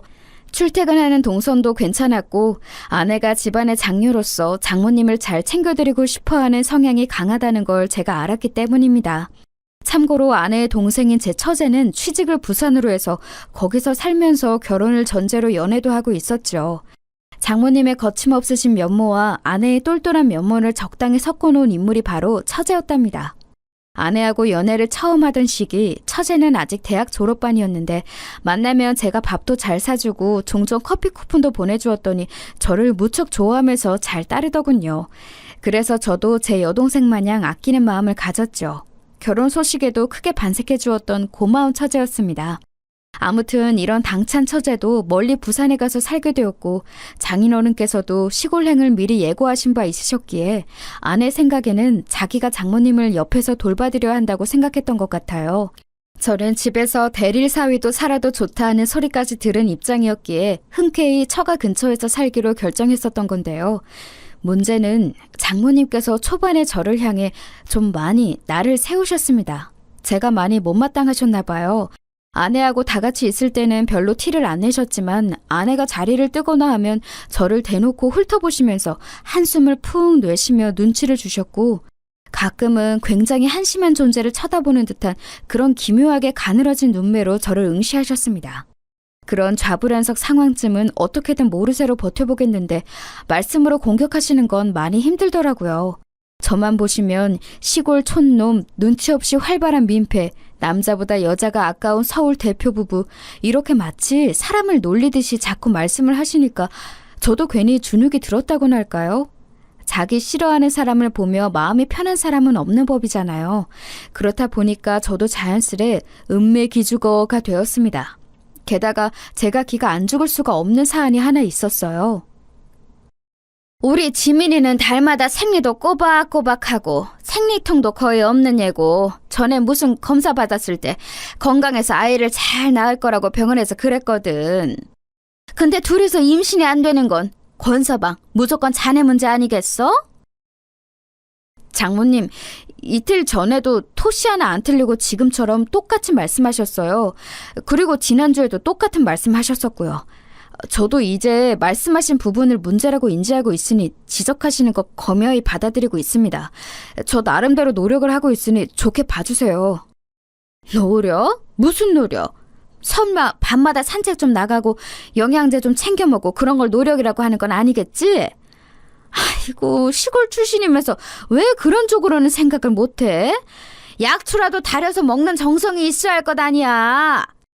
장모님께서는 답답하다며 그렇게 말씀을 하셨고 거의 홧김이셨는데 그게 도화선이 되고 말았어요. 며칠 후 정말로 웬 약초를 공수에다가 그걸로 진한 물을 우리신 거예요. 저는 대체 저게 정체가 뭘까 싶어서 미심쩍었습니다. 그러자 장모님께서는 옛날에 당신의 시댁에서 시집살이 당하던 시절에 그 시골 동네에서 많이 봐왔던 약초들 중 하나라고 하시며 당신만 믿으라고 자신하셨어요. 제가 뭘 어쩌겠나요? 사나이답게 그냥 들이켰습니다. 그랬더니 장모님께서 무척 좋아하셨어요. 늘 저를 비호감으로 바라보시던 장모님의 눈빛이 그날 처음으로 달리 보였습니다. 제가 생각했죠. 아하, 이런 식으로 장모님의 호감을 사서 점수를 딸 수 있는 것이구나. 제 생각은 맞아떨어졌습니다. 그 약초 달인 물을 먹기 시작하면서 장모님하고 저는 제법 거리감이 좁혀졌어요. 그리고 제 추측이지만 장모님께서는 어느새 사위 위하는 장모, 이런 게 바로 나란 사람이다. 이런 감상에 빠지셔서 약간 역할놀이 같은 것에 몰두를 하신 듯 했습니다. 어쨌거나 누이 좋고 매부 좋다고 저는 장모님께 박힌 미운 털을 뺄 수 있어서 좋았으니 그걸로 되었고요. 아내도 저희 두 사람이 조금 허물이 없어진 걸 보며 반가워했어요. 저는 솔직히 그 약초 달인 물이라는 거 효과도 잘 모르겠고 오히려 마실수록 몸이 무거워지는 듯 했으나 이제 와서 물을 수가 없었기에 또한 장모님의 기세가 너무 등등했기에 그냥 계속 마셨습니다. 그러던 어느 날 부산에 사는 처제가 오래간만에 서울로 올라왔어요. 부산에서 유명하다는 어묵하고 자연산 미역을 바리바리 싸들고 말입니다. 오래간만에 처제를 보니까 반가워서 저도 손을 흔들며 씩 미소를 지어주었죠. 그러자 처가에 발을 들이면서부터 정신없이 입으로는 떠들고 손으로는 싸운 것들을 장모님께 전달해드리고 있던 처제가 저를 쳐다보았고 다음 순간 엄청난 반응을 보였습니다. 어머나 미친 세상에! 형부? 저는 형부가 좀비인 줄 알았어요. 웬일이야? 웃는 모습이 왜 그러신 거예요? 처제, 오래간만에 봐서 나는 너무 반가운데 좀비라니. 인사말 치고는 너무 섭섭하게 들린다. 내 미소가 좀비를 연상시킬 만큼 대단했던 거야? 아니, 그 미소를 너무 이상하게 지으셨잖아요. 마치 마지막 입술을 바라보는 시한부 환자처럼. 안색도 너무 어두우셔서 순간적으로 진짜 좀비인 줄 알고 놀랐어요. 죄송해요. 형부, 그간 잘 지내셨죠? 제가 처제와 간단한 근황을 주고받고 있을 때 아내는 장모님께 좀비가 뭔지 설명해드리고 있었어요. 지금이야 영화 부산행에 나온 시체가 되살아난 괴물이 좀비라고 하면 다들 금세 알지만 그 당시만 해도 어르신들은 잘 모르는 개념이었거든요. 설명을 듣고 나신 장모님께서는 다짜고짜 처제의 등을 한 대 후려치셨습니다. 아휴, 너는 언제 철이 들래? 어디서 그런 철딱선이 없는 같은 소리를 다 하고 있어? 엄마는? 그렇다고 왜 사람 등을 막 때리고 그래? 형부의 안색이 너무 안 좋아 보이니까 내가 놀라서 그런 거지. 언니가 설명 좀 해봐. 형부 안색이 왜 저래? 뭔가 피부색도 달라진 것 같지 않아? 이거 지금 나만 느끼는 거야? 연락 주고받을 때는 형부 건강 안 좋다는 얘기는 단 한마디도 없었잖아. 처제의 주장에 아내는 어이가 없다는 듯 코웃음을 치며 고개를 저었어요. 장모님께서는 혀를 쯧쯧 차시며 먼저 부엌으로 향하셨고요. 남겨진 저희 셋이서 거실에 둘러앉아 가볍게 대화를 나눴는데요. 다른 주제로 대화를 해도 자꾸만 처제는 제 안색 이야기로 돌아왔습니다. 원인이 궁금해 미치겠다는 듯 혹은 걱정이 된다는 듯 크게 부릅뜬 눈으로 자꾸만 저를 살펴보았죠. 그러더니 저보고 다시 미소 좀 지어보라고 주문을 하기도 했어요. 이런 거 절대 거절 안 하는 저라서 열심히 미소를 지어주었죠. 그랬더니 처제가 역시나 뭔가 이상하다고 하더라고요. 웃는 게 어색하고 너무 힘이 없다는 거예요. 웃는 것마저 힘들어진 사람처럼 보인다고 하였습니다. 아내는 불길한 소리 짓거리지 말라면서 처제에게 주먹을 들어 보였지요. 저는 아무렇지 않은 척 허허 웃고 말았으나 사실은 아까부터 심장이 불길하게 뛰고 있었어요. 최근 들어서 몸 컨디션이 급격히 떨어지는 게 느껴졌는데 마침 처제가 이런 말을 하니까 갑자기 왜 이렇게 근심 걱정이 들지? 혹시 내 건강에 정말로 큰 이상이 있는 게 아닐까? 근데 그렇다면 이유가 뭐지? 솔직히 건강이 확 나빠질 이유 따위는 없는데 오히려 건강해질 이유라면 있지. 약초 달인 물을 꼬박 마시고 있으니 그게 도움은 되고 있을 거야. 건강이 엄청 나빠질 시기였는데 그 약초 달인 물을 먹어서 그게 방패 역할을 해주는 바람에 이 정도로만 컨디션이 나빠지고 만 것인지 싶은 추측도 들었습니다. 지금 생각하면 그건 단지 저의 희망사항일 뿐이었네요. 자기 언니의 왕주먹을 본 처제는 더 이상 저에게 안색 어쩌고 이야기를 하지 않았습니다. 같이 밥 먹고 후식으로 과일을 먹으면서 텔레비전 앞에서 오붓한 시간을 보냈어요. 분위기가 제법 화기애애했죠. 그러다가 틀어오는 예능에서 노경을 소재로 삼아서 말장난을 하더라고요. 그걸 보신 장모님께서 뭔가 떠올렸던 표정으로 이기양양하게 일어나시고는 금세 그 약초 달인 물을 가지고 돌아오셨습니다. 권서봐! 아직 과일 몇 조각 남았을 때 이것부터 얼른 들이켜. 쓴 입맛은 과일로 가시면 좋지. 그럼 그럴까요? 얼른 마시겠습니다. 감사합니다, 장모님. 제가 약초 달인 물이 가득 찰랑찰랑하게 담긴 컵을 받아들었을 때였어요. 예능에 몰두하는 줄 알았던 처제가 의심에 찬 눈초리로 저를 보고 있었습니다. 저는 그때 속으로 재빨리 빌었어요. 처제가 제발 이게 뭔지 물어보지 않기를 말입니다. 이런 걸 먹게 된 이유를 처제에게 밝힌다는 건 왠지 부끄러웠거든요. 아주 미약하게 남아있던 사나이의 자존심이라는 게 눈물을 흘리지도 모를 일이었습니다. 저는 처제가 뭐라고 화두를 던지기 전에 얼른 이걸 마셔서 치워버려야겠다는 판단을 했어요. 그래서 컵을 입에 갖다 대자마자 처제가 질문을 날렸습니다. 엄마, 지금 저게 뭐야? 형부한테 엄마가 뭘 건네준 거야? 언뜻 봐도 그냥 음료수는 아닌 것 같은데? 너 마침 잘 물어봤다. 사위 사랑은 장모라는데 어디 나처럼 사위한테 사랑으로 잘하는 장모 있으면 전국 팔도에서 한번 나와보라고 그래. 저게 대체 뭐길래 그렇게 턱에 힘 딱 주고 말을 하는 거야? 뭐 엄청난 보약이라도 돼? 근데 혹시 엄마 저런 것 때문에 형부 안색이 이상해진 거 아니야? 얘는 왜 자꾸 안색 이야기를 꺼내고 난리야? 하나도 안 이상하구만. 조금 달라 보인다고 해도 그게 다 명언 현상이라서 그런 거야. 처음에는 몸이 받아들이느라 약간의 부작용 같은 반응을 보였다가 점차 잦아들고 정상적으로 작용을 하는 게 바로 명현 현상이라는 거지. 내가 이런 것도 다 알아보고 나서 네 형부한테 그 영험하다는 약초 달인 물을 주는 거니까 너는 괜한 소리나 얹지 말어. 이래야 너도 예쁜 조카를 볼 것 아니야. 이런 노력을 안 했다간 영영 애가 안 생길 수도 있어. 원하면 움직여야지. 저는 장모님의 우렁찬 음성에 저도 모르게 동의를 하듯 고개를 끄덕이면서 약초 달인 물을 마시다가 그만 입가에 질질 흘리고 말았습니다. 당황해서 얼른 소매로 입가를 훔쳤는데 그러면서 처제와 눈이 딱 마주쳤어요. 저는 머쓱해서 마저 약초 달인 물을 먹고자 컵을 입가로 가져가는데 벼랑간 번개같이 처제가 저에게 몸을 날리는 거예요. 그러더니 저에게서 컵을 빼앗아 들었습니다. 장모님과 아내가 놀라서 동시에 처제를 쳐다봤는데 처제가 표정이 일그러져서는 이렇게 외치는 거예요. 형부! 당장 입에 든 거 있으면 뱉어내세요! 그리고 방금 마신 것도 얼른 토해내세요! 아니, 대체 여태까지 뭘 드신 거예요? 저는 엄마가 말하는 약초가 뭔지 알아요. 예전에 시골집에 갔을 때 그걸 봤었으니까요. 그건 이렇게 복용하는 약초가 아니에요. 절대 아니라고요. 지금 큰일 나실 듯 하신 거예요. 이 일을 어쩌면 좋아? 너 그게 무슨 소리야? 이렇게 복용하는 약초가 아니었다고? 잘못 먹은 거라는 얘기야? 잠깐만. 네가 하도 인터넷도 많이 하니까 엄마보다 정보를 더 정확히 알고 있을 것 같은데. 여보? 일단은 얼른 얘 말대로 얼른 뱉어봐. 아니, 이렇게 아니라 화장실에 가서 얼른 토하든지 해! 제가 허둥지둥하고 있는데 옆에서 아내가 저를 채근했어요. 저는 당황한 상태에서도 본능적으로 속에 든 걸 토해내야겠다는 직감이 들어서 억지로 변기 앞에 가서 노력을 했습니다. 눈물만 잔뜩 맺히고 토하기는 쉽지 않았는데 답답했는지 처제가 아내를 향해서 저를 좀 도와주라면서 뭐라고 하더라고요. 그러자 아내는 칫솔 하나를 집어들어서 다짜고짜 제 입 안 깊숙이 그걸 쑤셔 넣었습니다. 바로 구역질이 나서 저는 거나하게 토하를 해버렸죠. 토하고 나니까 가뜩이나 컨디션이 별로였던 몸에서 기력이 훅 빠지더라고요.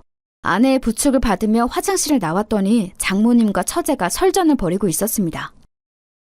너는 뭐 제대로 알지도 못하면서 엄한 사람을 나쁘게 몰아가?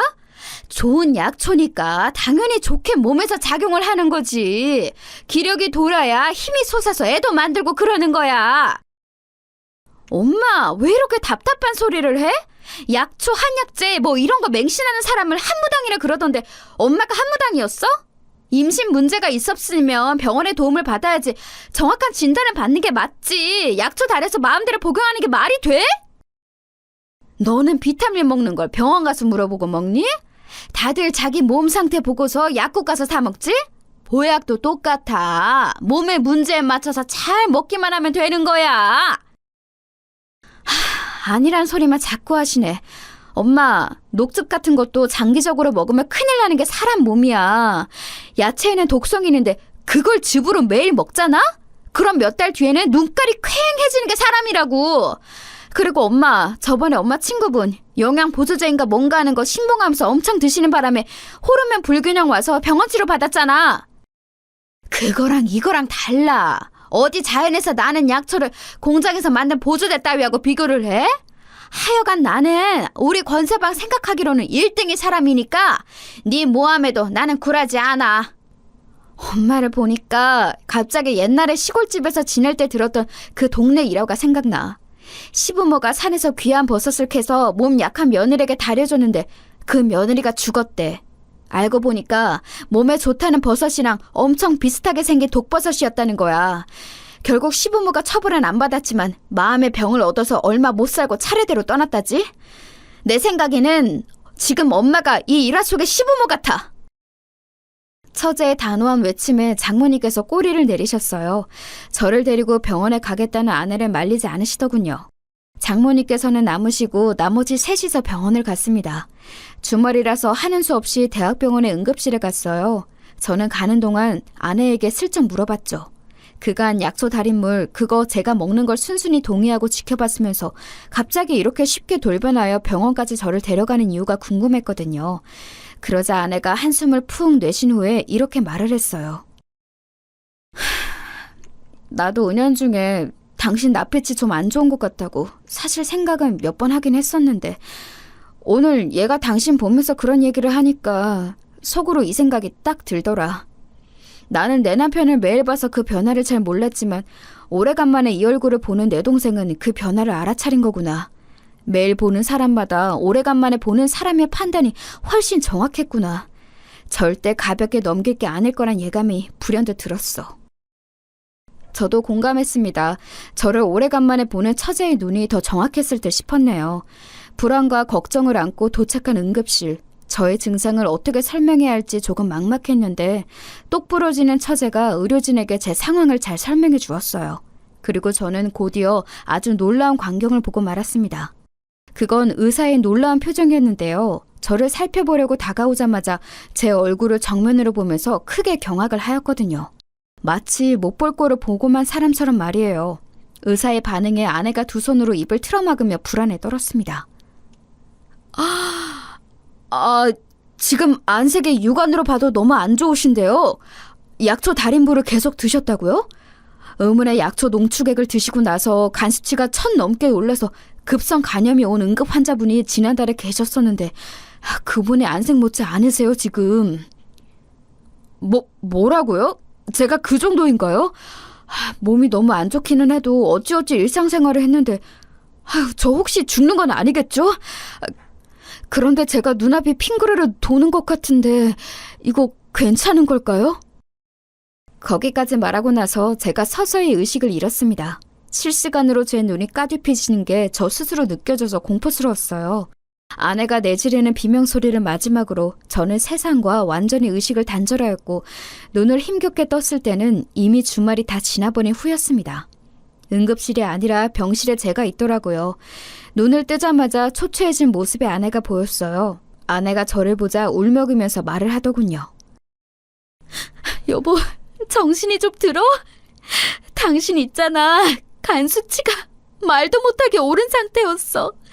간 이식해야 하는 거 아니냐고 어제는 그런 얘기까지 나왔었어. 나 진짜 무서워서 죽는 줄 알았어. 간 이식이고 뭐고 당신 이대로 떠나는 줄 알았어. 제가 말 그대로 죽다 살아난 모양이었어요. 기적적으로 회복한 것이었죠. 저희 부모님은 내내 와 계시다가 잠시 자리를 비우신 참이라고 했습니다. 제가 잘못되는 줄 알고 부모님은 오열을 하셨었대요.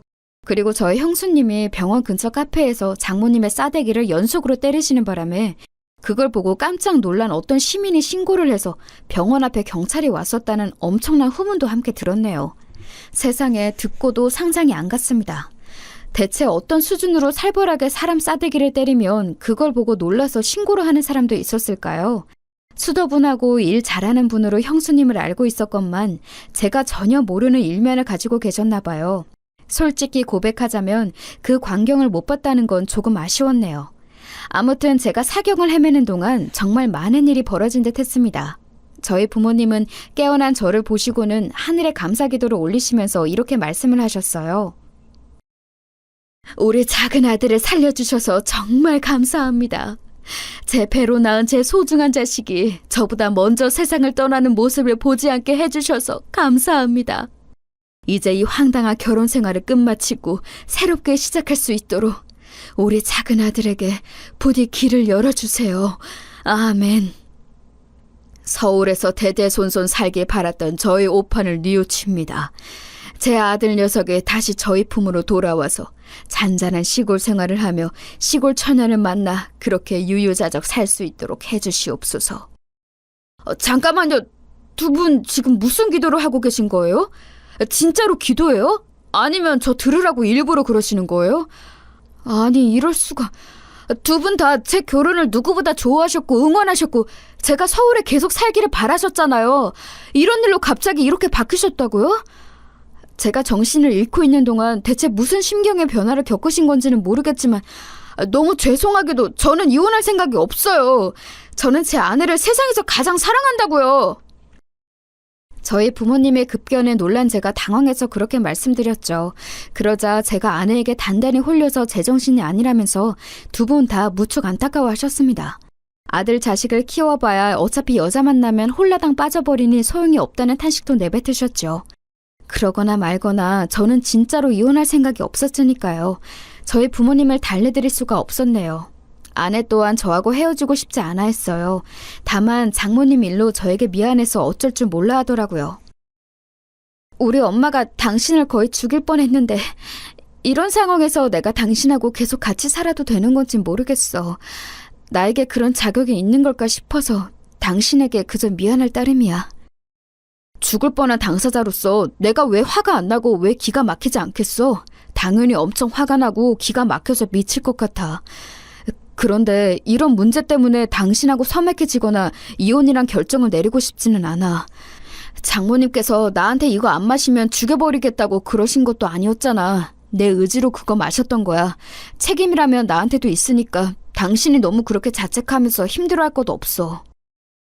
그렇게 말해줘서 고마워. 여보, 내가 앞으로 진짜로 잘할게. 나는 우리 사이에 아이가 생기든 말든 그렇게 상관이 없어. 당신만 있어도 나는 행복하니까 혹시나 당신 때문에 임신이 안 되고 있다니 어쩌니 하면서 괜한 생각은 하지 않아도 돼. 알았지? 아내하고는 오히려 그때 좀 더 돈독해졌던 것 같아요. 서로가 최우선이고 서로를 놓지 않고 싶어하는 마음을 확인했으니 저희 사이에는 아무런 문제가 끼어들 수 없었죠. 만약 제가 더 늦게 병원을 찾았다면 정말 비극적인 결말을 맞이할 수도 있었는데 저의 이상징후를 바로 알아차려준 제 생명의 은인과도 같은 처제는 한사코 제가 감사 인사를 하는 걸 거절해댔어요. 저희 엄마가 버리신 일이니까 딸로서 저는 민망해서 죽겠는데 왜 굳이 저한테 자꾸 고맙다면서 보답하겠다면서 그런 말씀을 하시는 거예요? 형부, 저는 마땅히 해야 할 일을 했을 뿐이에요. 안색이 너무나도 안 좋은 사람을 보고 나서도 그걸 말하지 않고 숨길 만큼 느긋한 성격으로 자라지 말라고 저희 엄마가 저를 그렇게 가르치며 키우셨네요. 제가 은근히 한성깔 하는 편인데 사실 이런 점들 엄마를 쏙 빼닮았거든요.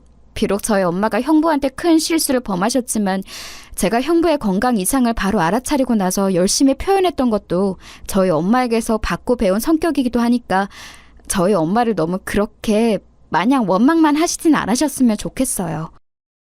처제가 생각이 깊더라고요. 장모님하고는 그렇게 티격태격하는 작은 딸이면서 막상 자기 모친을 속으로는 가장 위하고 있었던 것이지요.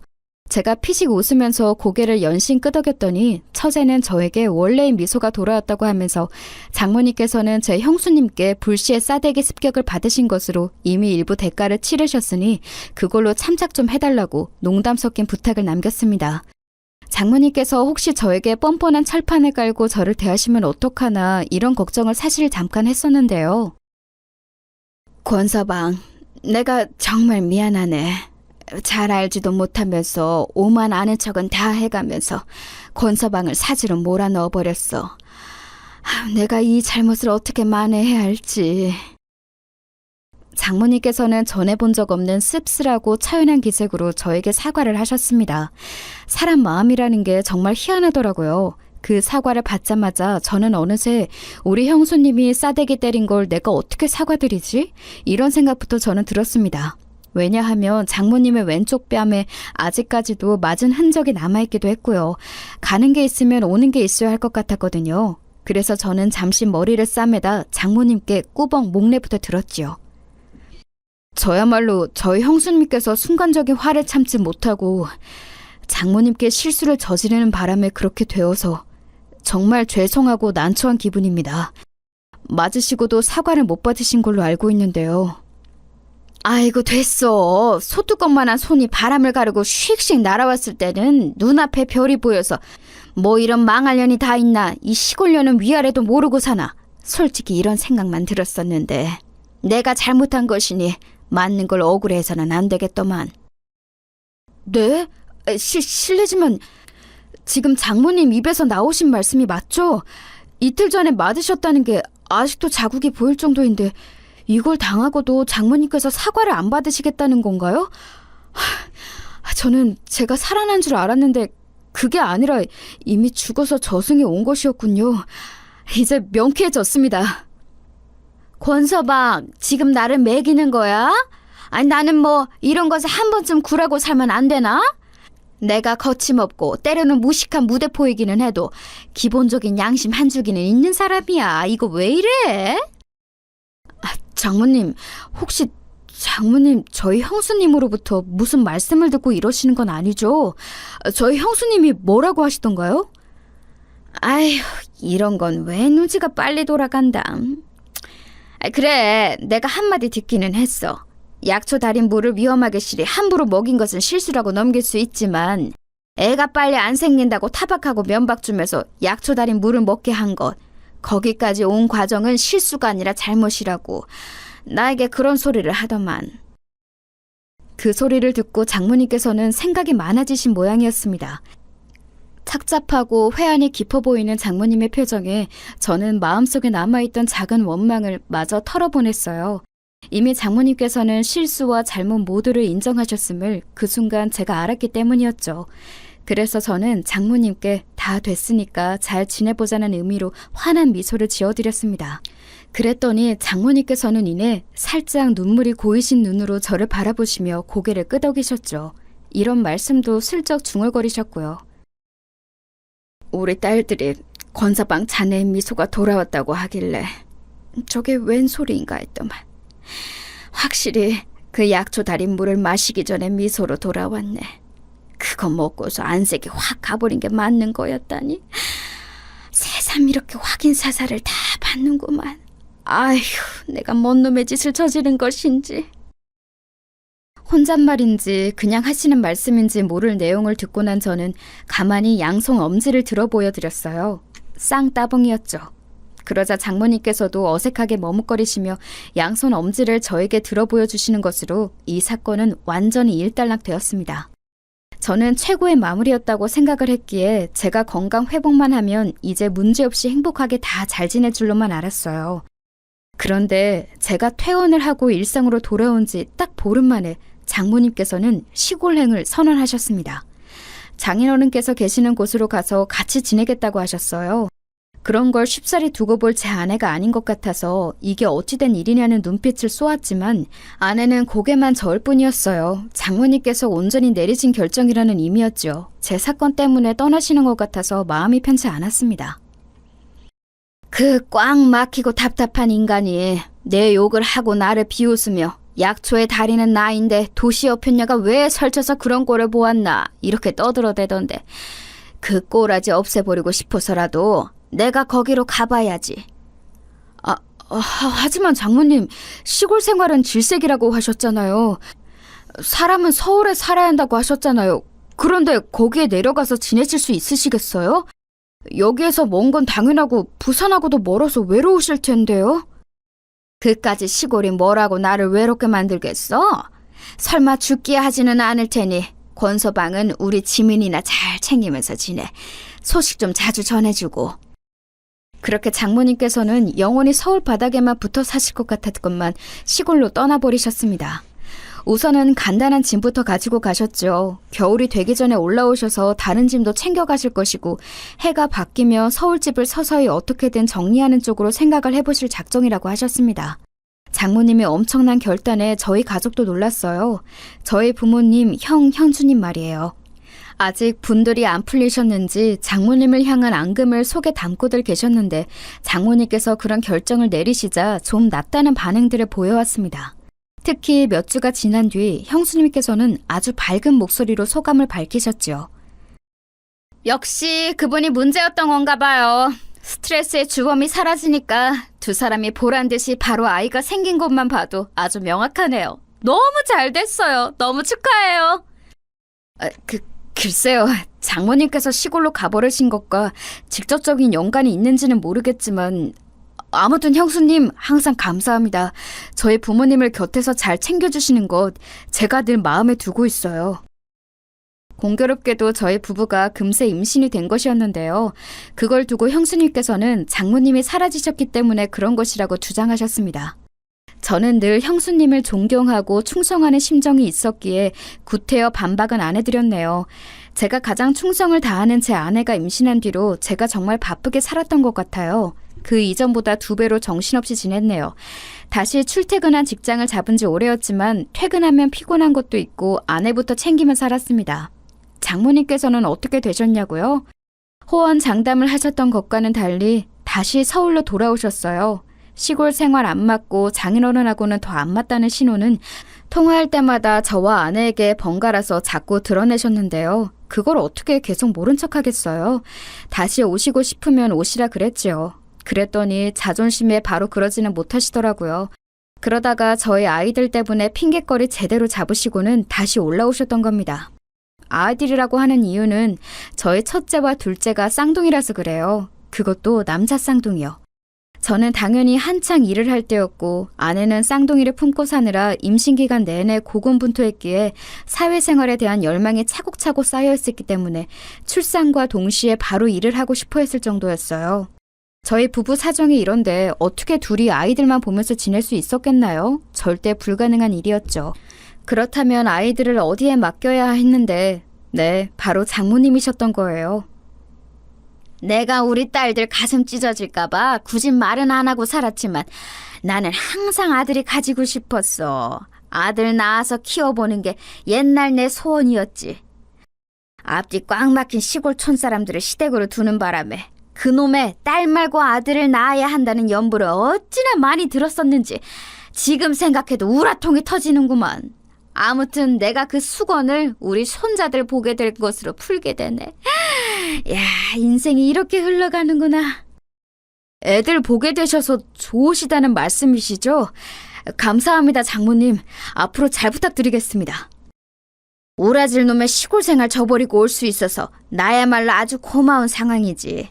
권서방, 앞으로 걱정 말고 일이나 열심히 다니면서 우리 지민이하고 재미있게 지내. 아이들은 내가 돌볼 테니까.